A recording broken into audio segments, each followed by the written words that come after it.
Preschool has completely changed. In the past, there weren't very many expectations. All kids were about the same. There's really pretty much only one type of preschool. Today, it's very different. Teachers have expectations. There's a wide range of kids that are seen. Preschool is now what kindergarten used to be. So tonight, our goal is to talk about the match. Because there's three primary elements when you're talking about the match. One is your child. Who is your child? Is he kind of on the shyer side? Is he more of an active kid? What your child's needs might be driving more of the decision than maybe cost, right?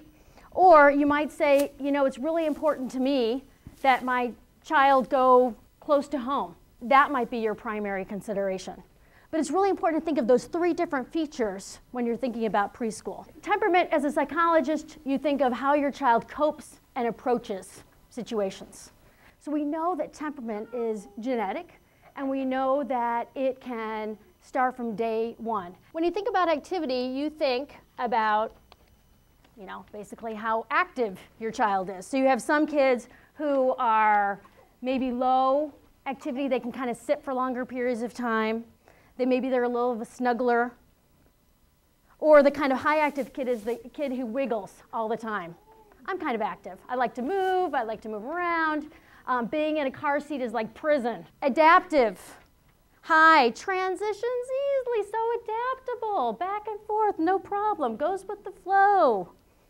Your low adaptive kid is one who doesn't like to transition often, kind of bossy, kind of wants things his own way. So remember, this is not an exact science. There's going to be a range. That's why we have a scale here. Approach, high. This is your politician, willing to meet anybody.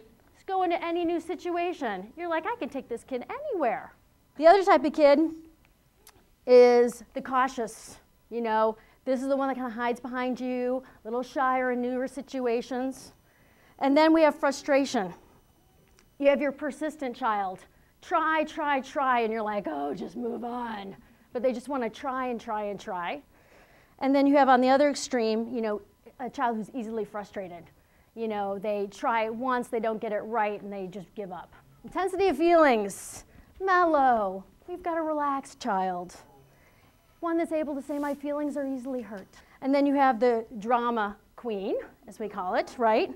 Reacts strongly, just gets a little nick, and oh my gosh, we have to go to the ER, right? Right? I know nobody has children like this. Mood. Let's talk about our son. He wakes up with a smile. You're like, oh my gosh, this child is just so easygoing, so in general positive and happy. And then you have more on the other side, somber. Fusses, you know, wants everything to be just so, complains when things aren't just right. Regularity.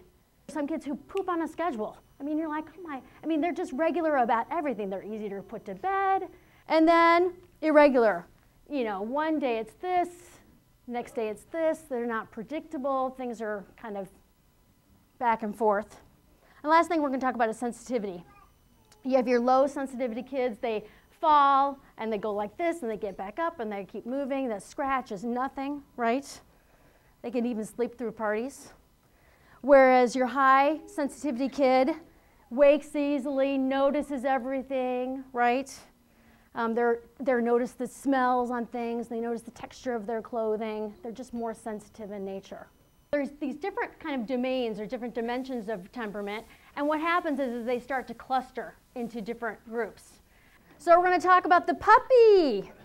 Temperamental style is, you know, kind of easygoing, right? And the behavioral style is just kind of going with the flow. If you have a puppy, you might be much more focused on cost or convenience because you know that pretty much anywhere you put that child, any preschool, they're going to do fine, right? They're going to be fine because they're so adaptable. They're so easygoing. Then you have the chameleon. The chameleon is low energy and high adaptability, so kind of a mellow, easygoing kid. But sometimes you worry that he's going to get kind of lost in the cracks, right? Because he's so easygoing. The turtle, kind of quieter, kind of reverts into their shell, might not want a lot of busyness, kind of fades back. And then you have the fawn. Fawn is our cautious one, who's a little bit more timid. more of a watcher, loves structure, doesn't like a lot of unstructured activities. And we got the tiger, big feelings, right? Transitions are hard, kind of bossy. And then we've got the bluebird. Think of a bird kind of flittering around, kind of going from thing to thing, kind of gets discouraged easily, asks for help maybe a little bit faster than some of your other kids. Then we've got the whale, cannot turn on a dime, wants to set his own course, needs time to settle into new experiences. And then we've got the bear, easily frustrated, slow to adapt, intense, can be a little bit more anxious when trying to learn something new. You know, one of your struggles as a parent is you say, well, you know, he's kind of shy. Maybe I should put him in a program that's going to, you know, emphasize social skills because he's so shy. Or, you know, gosh, she's really, you know, has more of this temperament. Should I put her in a preschool that's going to kind of encourage that skill or area where I feel like she's struggling? You know, another thing that you might be thinking of, if you have an only child, you might be thinking, well, maybe we should start with a smaller preschool. And maybe your child will not be in the same preschool at 2, and maybe they'll be in a different preschool at 4. So it's one of the interesting things, and that's why it's really important to know the different types of preschools.